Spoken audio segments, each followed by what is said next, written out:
everybody, g'day. I have $1 million in this bag. Are you ready to have a think about where it's going to go? So this is what's great about this kind of event is that you get to listen to 5 investors, actually now 4 investors and their thought process. And that helps all of us learn how to be a Buffett. So without further ado, I would like to call up, first of all, my 3 battlers. So if I could please have Christos to the stage. Christos Doulis, CEO of Golden Independence.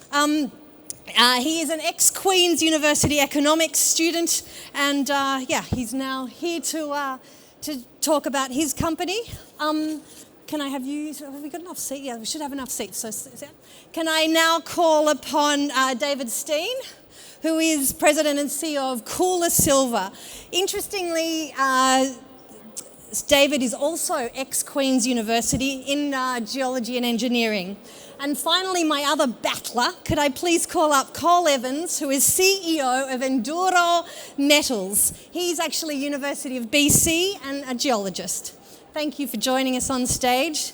And then my judges. So Miranda has just miraculously disappeared. She's one of my fellow women in miners. She, interestingly though, is also Queen's in biology.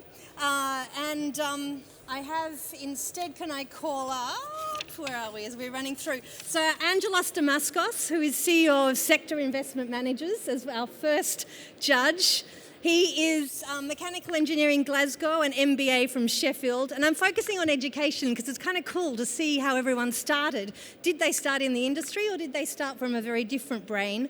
Can I also please call upon Robert Dixon, who is MD of Dundee Goodman. He is a BA from University of Victoria and an MBA recently from Kellogg, and I cannot pronounce the rest of that, Schulitz, whatever. So thank you very much for joining us there. Now, I believe I have 2 Zoomers. Yay, I do. There we go. So I have one judge, Claude Bejet, who is a Swiss private investor. He has specialised in mining stocks for eons, and he is a value and contrarian investor. So have a think about what questions he asks. And then in addition, welcome, thank you, Claude. And in addition, I have Martin French, I hope. Is there a Martin or not? Martin isn't there on Zoom? No? All right, well, we'll run with this for now then. So everybody, the rules of the game are this. First of all, each battler is going to speak for 3 minutes.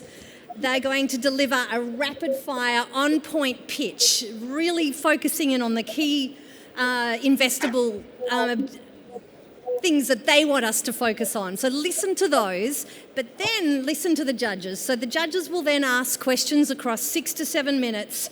They're going to drill deeper into what they consider to be the key strategy points for looking at how they assess an opportunity. So what factors and what weightings will they consider?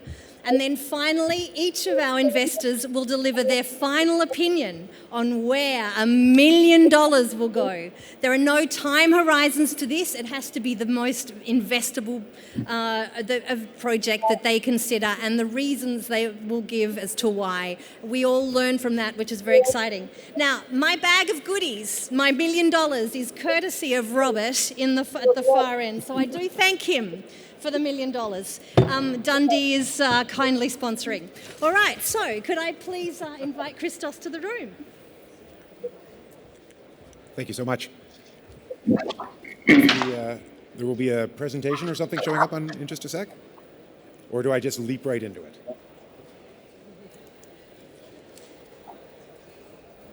I'm just wondering, is there a presentation that'll be running at the same time? Or I did, yes. Oh, okay. Are you going to...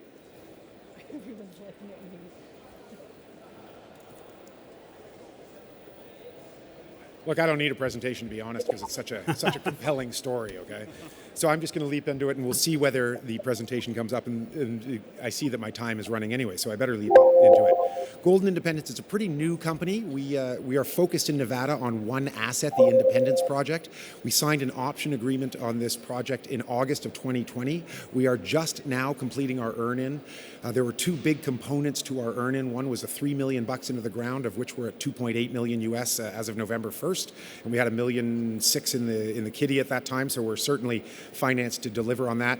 The other was a $4 million US cash bullet payment into the hands of the underlying owner.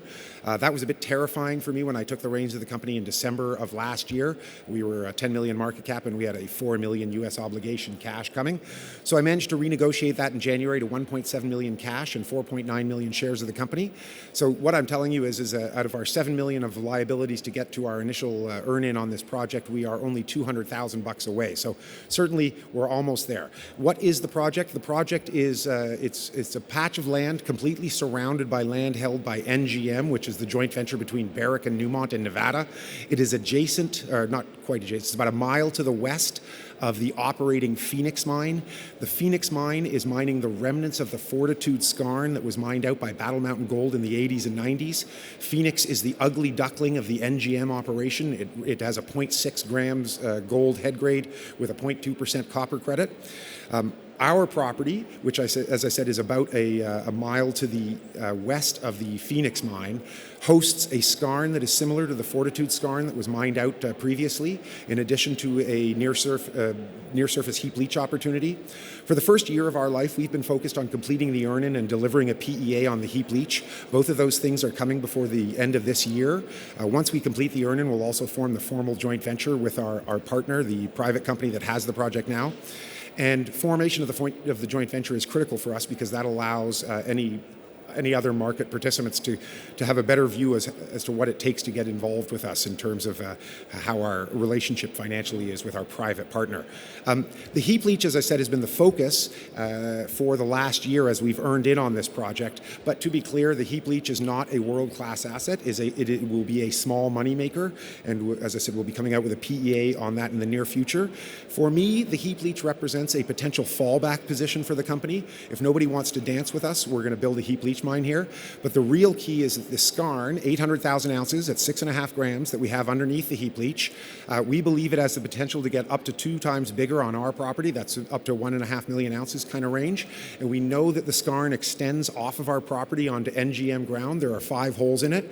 We believe ultimately it's an analog of the Fortitude skarn, so somewhere in the 2 million ounce range. Phoenix has a 10-year reserve life at 0.6. 10-year reserve life at 0.6. I figure it would take 5 to 8 years to drill off the skarn and wrap a mine plan around it. So at about the same time that you're running out of reserve life, you can transform Phoenix from a low-grade producer into a high-grade producer, make it the swan rather than the ugly duckling of the NGM portfolio. And I would encourage NGM or any potential partners to get involved with us sooner rather than later. If we end up building a heap leach project here, it will effectively sterilize development of the skarn for 10 years as we're operating the heap leach. And that is just about the time when they're out of ore at Phoenix, so they will have missed their opportunity. So we have positioned this company to either build a small heap leach project in the backyard of the Phoenix mine, and we're completely surrounded by the plan of operations, so it's an easy permitting path, or swing for the bleachers, get a relationship going with NGM, our neighbor, and see whether we can unlock what I believe is a world-class asset in the form of the Independence skarn. And I believe that asset is the one that has the potential to allow Phoenix to enjoy a rebirth. And with that, I'll end it there.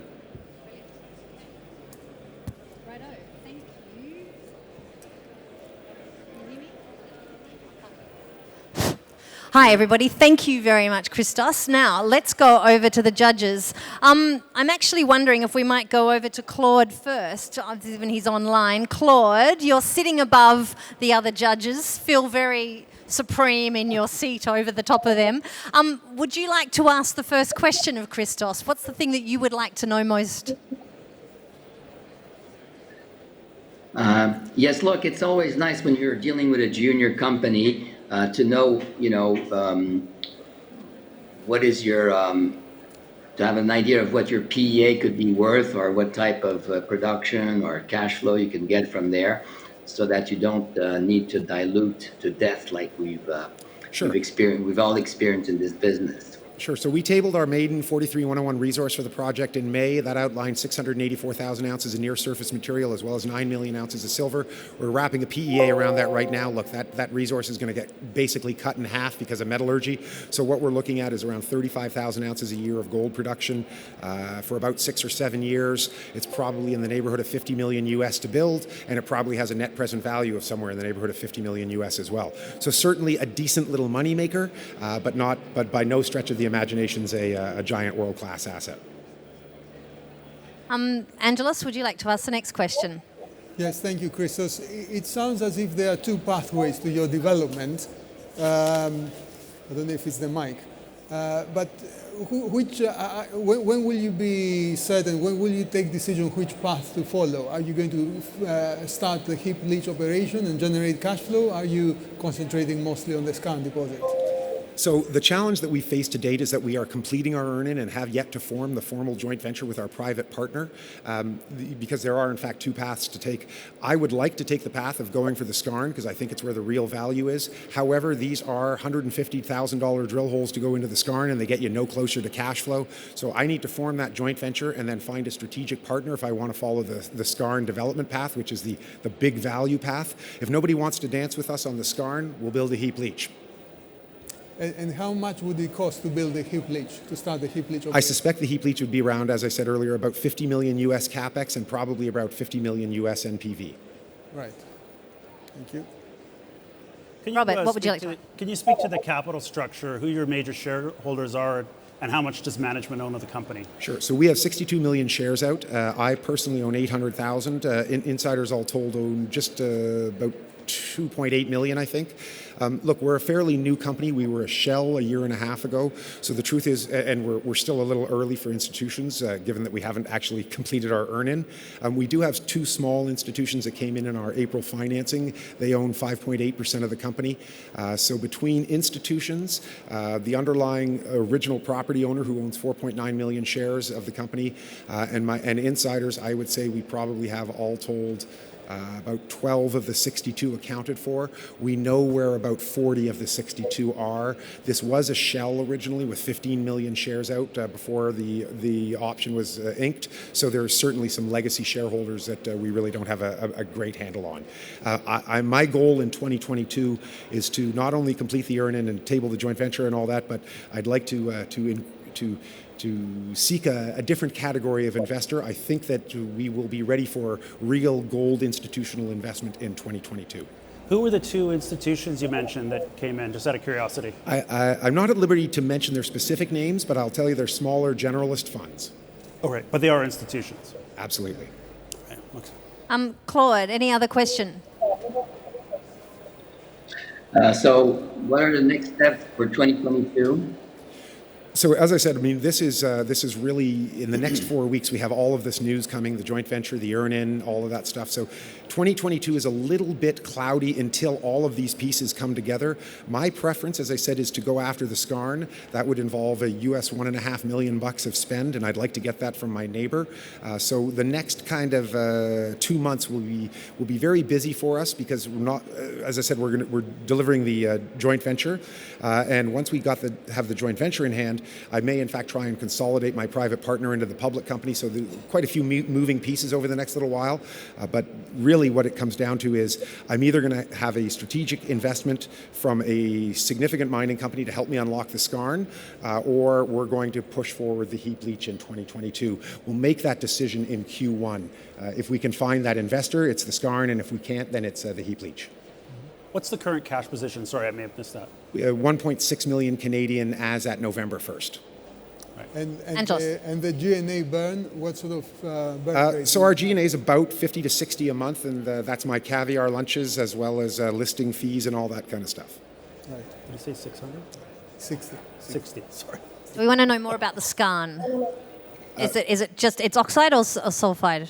Oh, the skarn is very much sulfide, but the good news is it's non-refractory, so you don't need to roast it.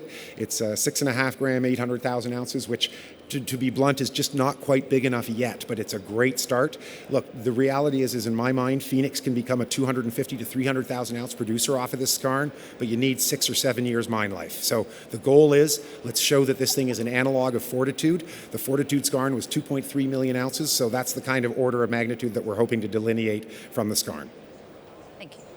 Questions? Other questions? Have you done a met work on that, on the skarn itself? Yeah. So there's been some preliminary met work on the skarn. Remember, the last time the skarn was drilled was in 1997 by Great Basin Gold. These are deep core holes. So there's been quite a bit of historical met work, but we have not done any recent met work because we simply don't have any fresh material. You and I have to talk. I've got excellent network skills. Christos, any other conversation? Sorry, Claude, question. Any other question? No? All right. Time out. Thank you so much for the opportunity to present the Golden Independent story, and I encourage you all to get into the market and start buying. Fabulous, Christos. Sorry, I've got a thing. And yeah, good luck. He's off for a PCR test, everybody, so please thank him. If you want to get in touch with him separately, find him another time. Find him in the ether. Hopefully he passes his PCR test. Right, next we have David Stein. David, please come and tell us all about silver in Peru. Do you want to pass the PCR test or fail it? That's a real session. Okay, thanks. All right. Do I have a presentation? Maybe. My time hasn't started yet. Oh my goodness. Oh, they have my old picture. That's what you were talking about. Oh, mine's and money. Bad call. Okay. All right. Okay. Good day, everyone. There it is. I'm David Stein, founder, president, and CEO of Kuya Silver. I consider myself an investor first and foremost. And when I started Kuya, I was the only investor funding the acquisition of the Bethania silver mine in Peru. Later, as we grew, others like Eric Sprott invested in Kuya, and then even more joined our register when we took the company public just over a year ago.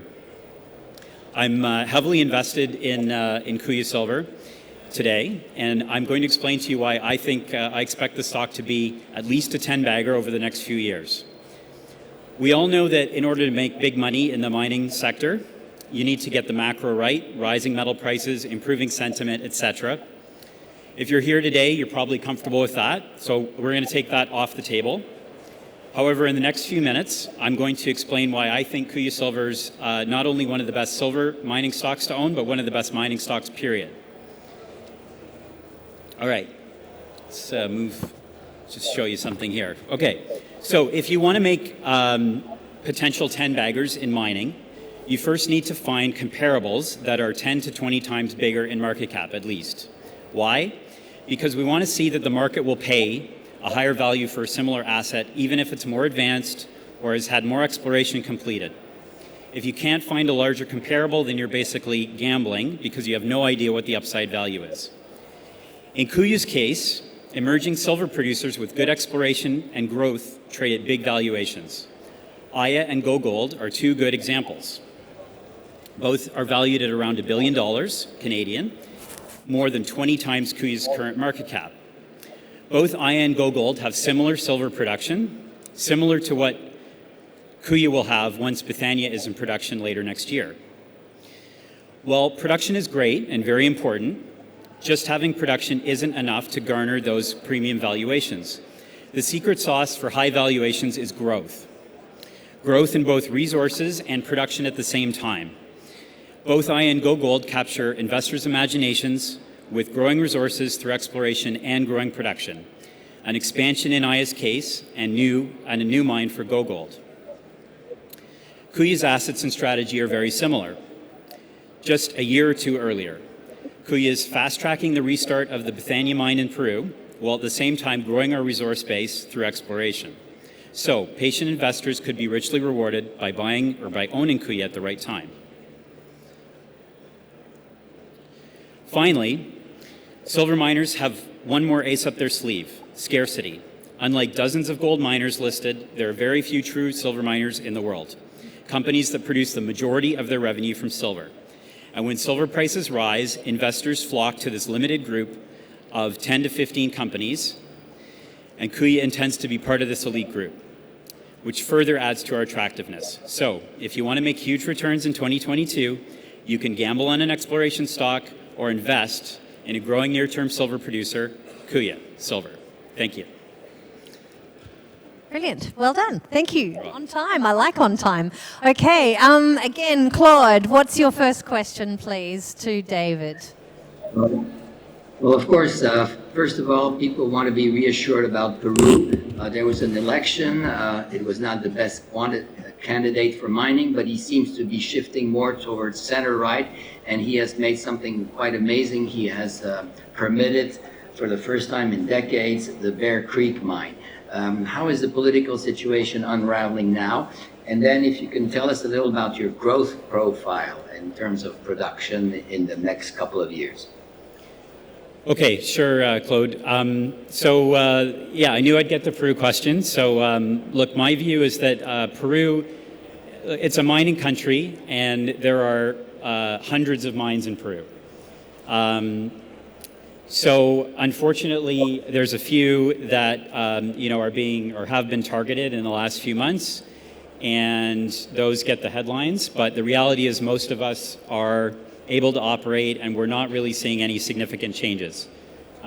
We are going through the permitting process right now for our new mill that we want to construct, and we've been able to engage with the government really since August, since the changeover happened with the new government. And we're progressing very well, and we feel really good about it.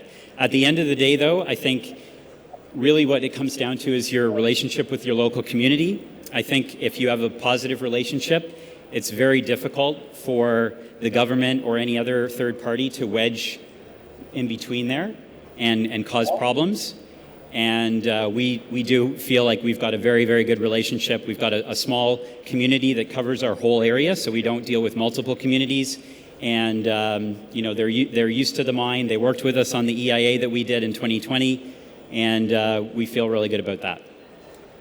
Your other question about the growth profile in production, right? Was Exactly. Okay. So in terms of restarting our mine and the mill that we want to build, we haven't published any sort of official numbers, 43-101 qualified. But I'll sort of run you through the math, and if you want to sort of check all this, you can do it later. But basically, we permitted a 350 ton per day mill. Historical head grades are 15 ounces per ton silver plus byproducts. We intend to, mine that again.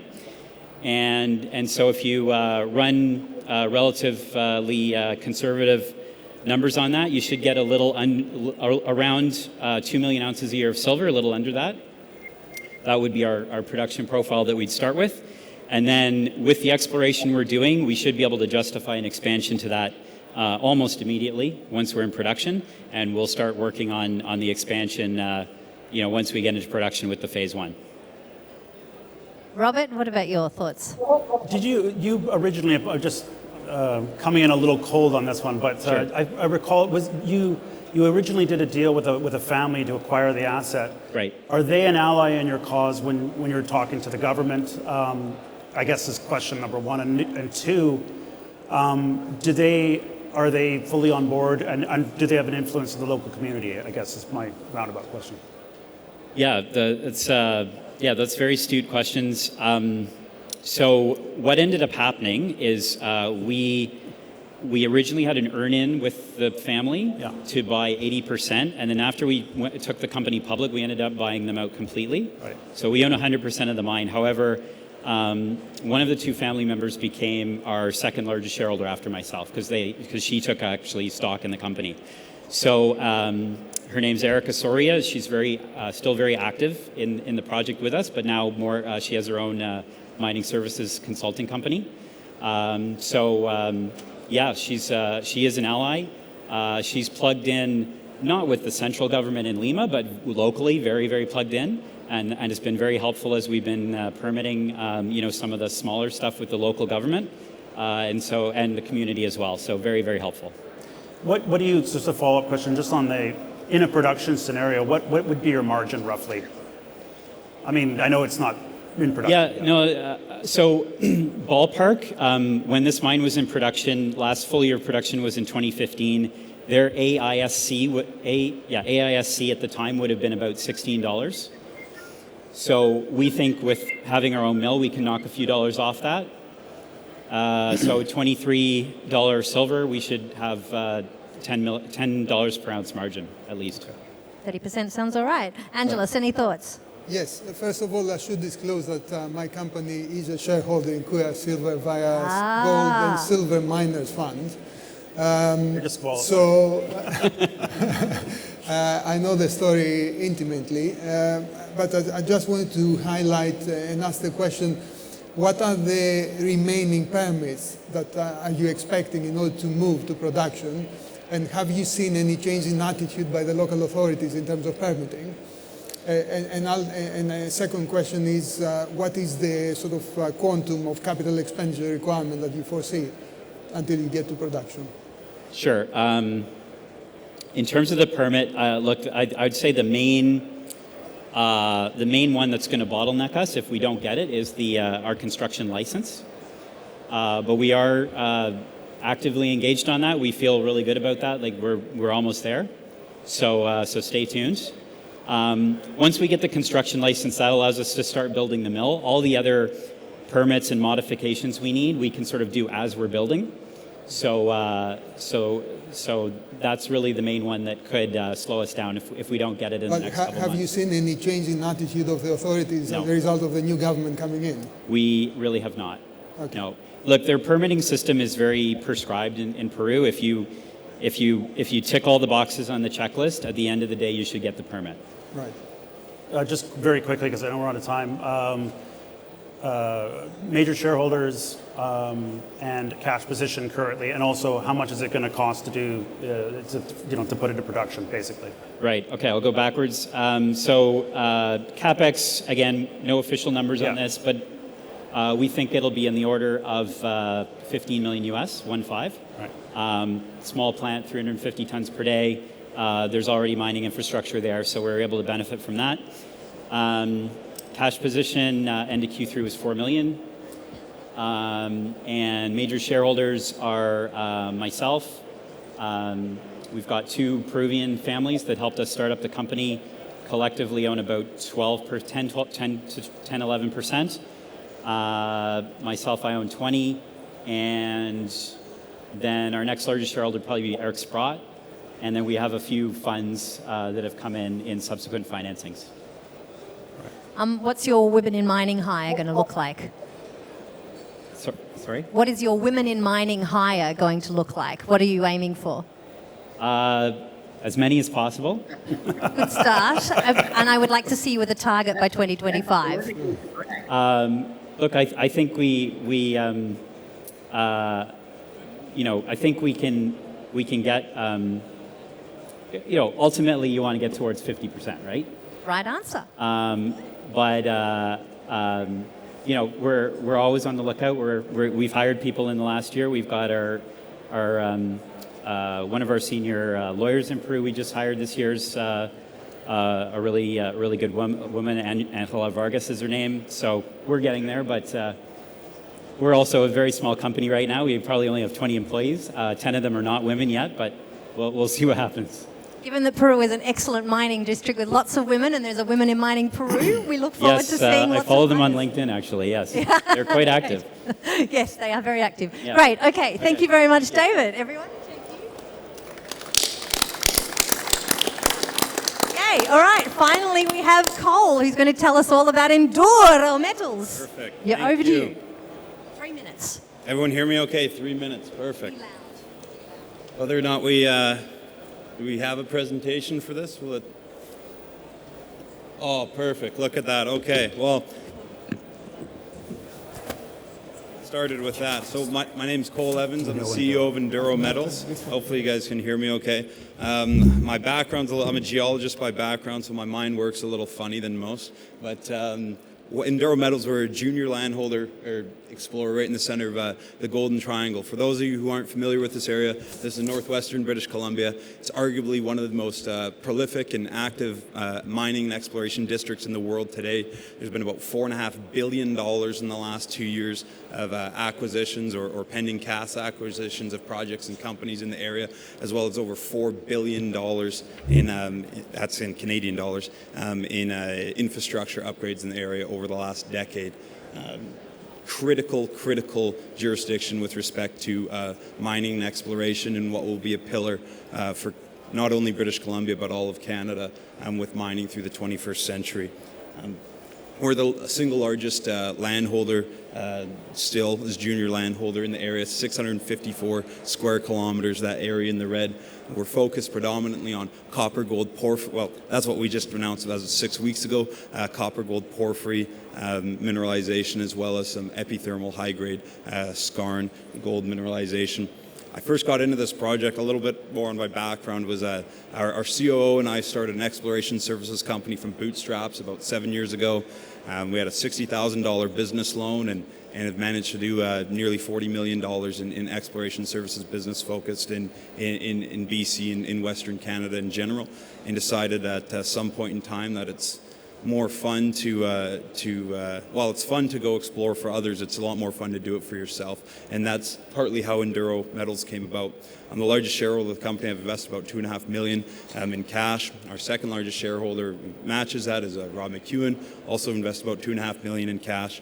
The most exciting thing I like to talk about, though, is the geology. And that's our new discovery here is the last 6 weeks. This is our brand new target, Burgundy. We're the only humans to have ever drilled this, literally ever. This is our first drill hole into what we now know as the target of the Burgundy system. We try and let our numbers speak for themselves. It's 331 meters, a 0.71 copper equivalent. My favorite interval in there, though, is the 146 meters, a 1% copper equivalent.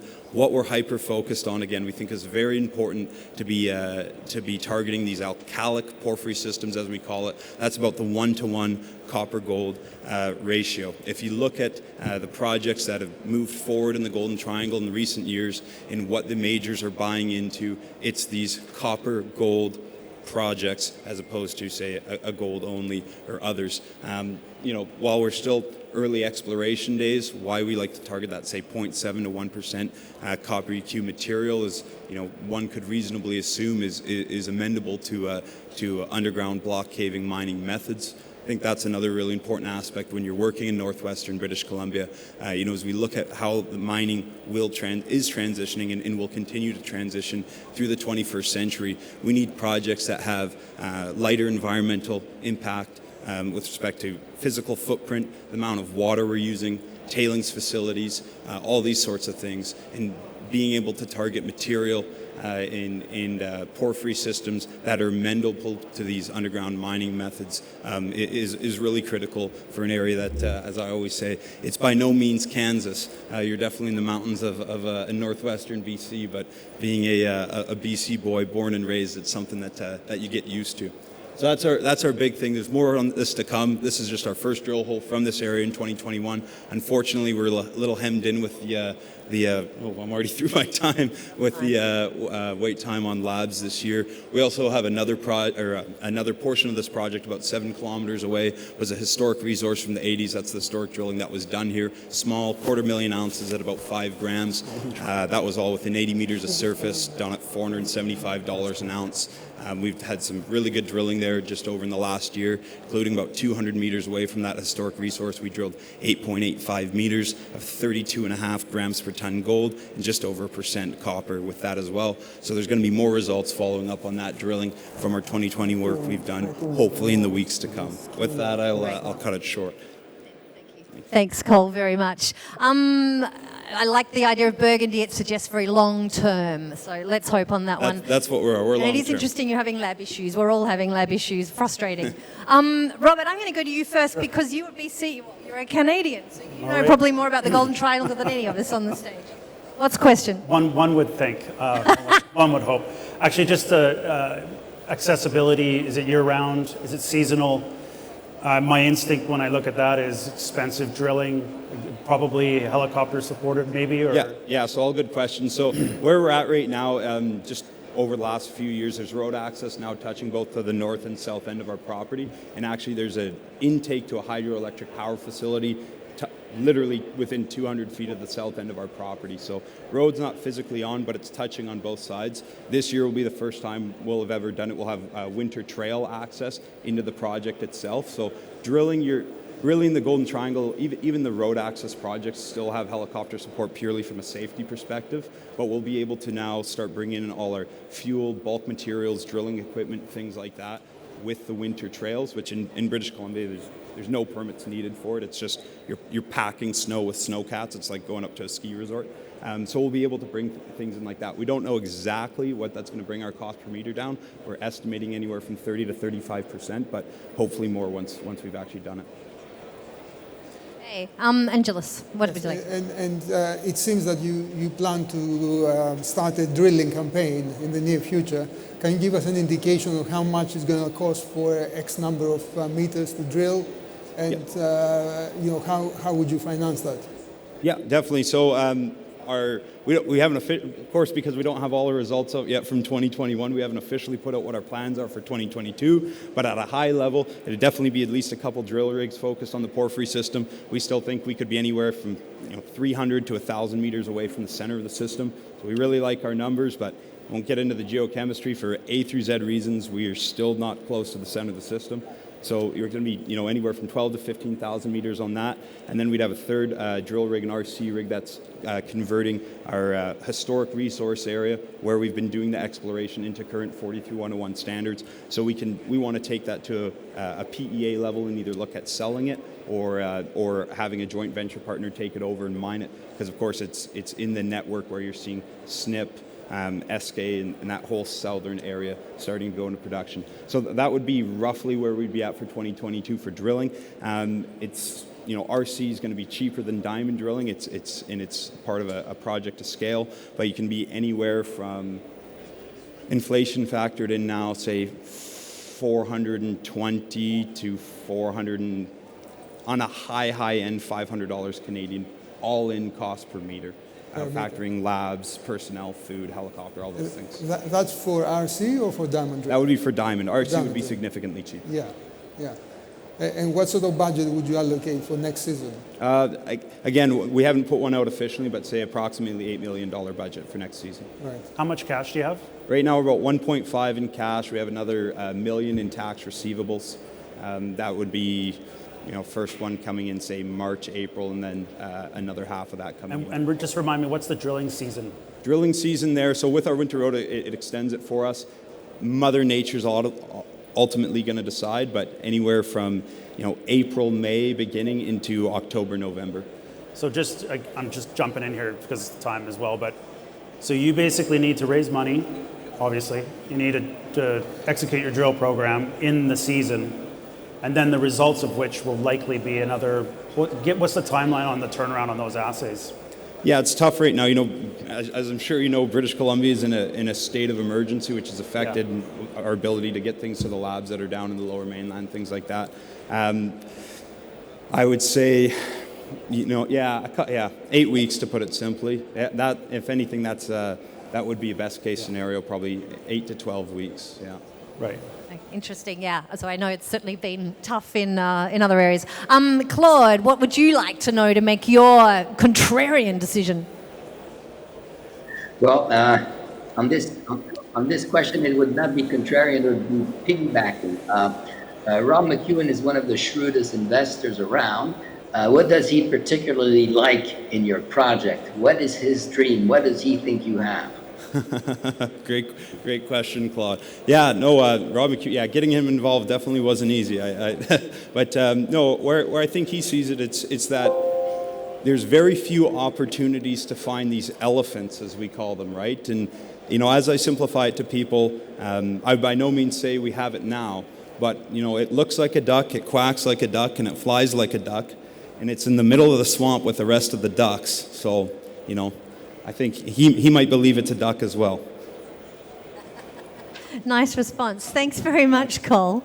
All right, everybody, we are well on time. I'm going to pass it over now. All right, so now, having a think, you've seen 3 investors. You've seen a US asset, a Canadian asset, and a Peruvian asset. 2 gold, 1 silver, copper gold. You've seen things very different stages. 1 early stage exploration, 1 medium stage exploration with 2 bits to it, and then a sort of a very late stage ready to mine asset. So all very, very different, guys, to choose from. All in historically very good jurisdictions, which is great. We have $1 million to spend. We have no time horizon on the return profile, which is something to consider. So, Claude, I'm going to open it over to you first, sir. Please let us know who gets the $1 million and why, more importantly. Well, I'm going for a Kuya silver for a number of reasons. First of all, it's in the silver space, and as we all know, we are in a bull market, although it doesn't feel like that in precious metals. And in bull markets for precious metals, silver always outperforms gold, and silver equities go ballistic. So the second thing is that management has skin in the game. When I see a CEO having 20% of the company, that's a really good sign. I think there is 2 big re-rating possibilities short term. First of all, a re-rating on Peru. All equities have been hit hard because of uncertainty in Peru. This is now starting to lift. And as we all know, as a bull market progresses, there is less discount to exotic jurisdictions. So as the bull market will go up, you'll see that you can have huge market caps even in Congo, so let alone in Peru. Another short-term re-rating is that this is an exploration, a development company going into production. That gives you an automatic re-rating. And to have 2 million ounces of silver as a start is pretty good. And then lastly, the market cap is still quite small, $45 million. The stock was $3. It's now gone down like everything else to 0.90. This looks like a pretty good entry point. So I'm putting my $1 million with Kuya silver and hope for the best. Thank you. Brilliant. Well, we'll come back to you maybe in a year and see how much money you've made. But I think all those points are exceptionally good points to make. And again, everybody, did you notice not just that he talked about the specific asset, but also the more general trend, both in the market and also what tends to happen, moving from early exploration to mainstay exploration and then from exploration to production. These points of uplift are actually key in terms of making good bits of money, often at a fast turnaround. So watch for these things. These are key little bits of fabulous experience points to note, particularly from somebody as experienced as Claude. So thank you, Claude. Great points. Angelos, let's hear it from you. What do you like and why? Well, I'm very tempted to increase my investment in Kuya silver because it has obvious advantages in terms of near-term development, existing infrastructure, economic viability, etc. But obviously, I'm already invested, so I'd like to diversify a bit. Sounds like a good thing. So hear that? He wants diversification. Now that can be worsification, but it can also be good. And I think the story of Enduro metal sounds very promising. So I would join like Mr. McEwen. Primarily because it is such a prospective area of British Columbia. We know that there are very large existing mines to the north and to the south of the property.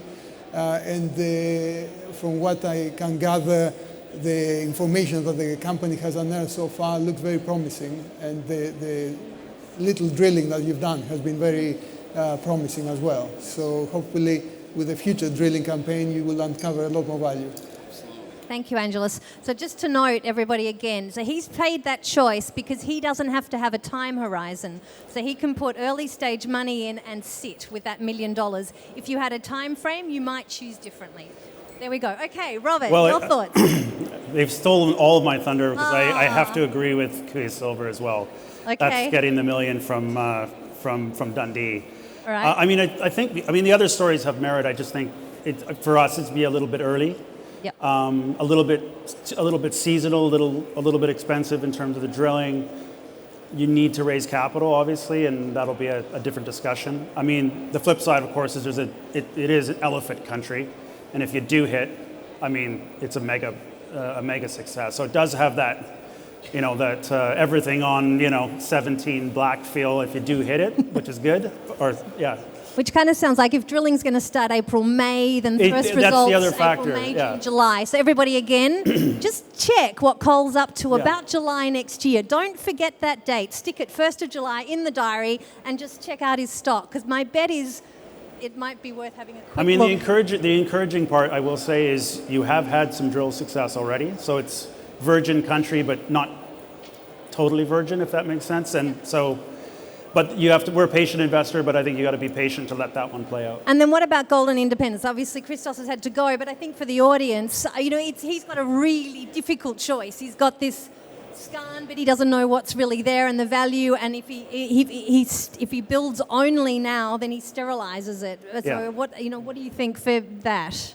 Candidly and brutally, I think when you see a small heap leach operation like that, it's just to get the juices flowing, get excited about it. It's not as attractive as something that's larger and higher grade. And so until they get some real clarity on, what their angle is, Angelos commented about having the understanding what the path is, we would probably be in stand down mode, watch that. I understand the idea of getting early cash flow, which is sensible.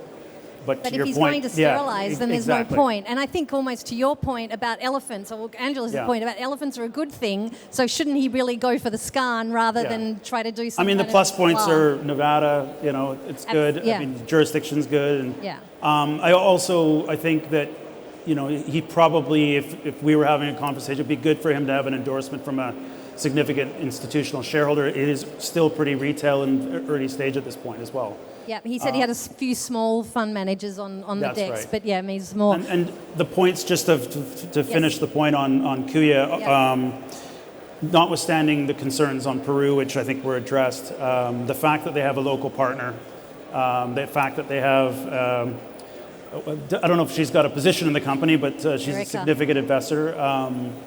The fact that it's relatively small footprint in terms of capex, like 15 million US is nothing to put something into production, really.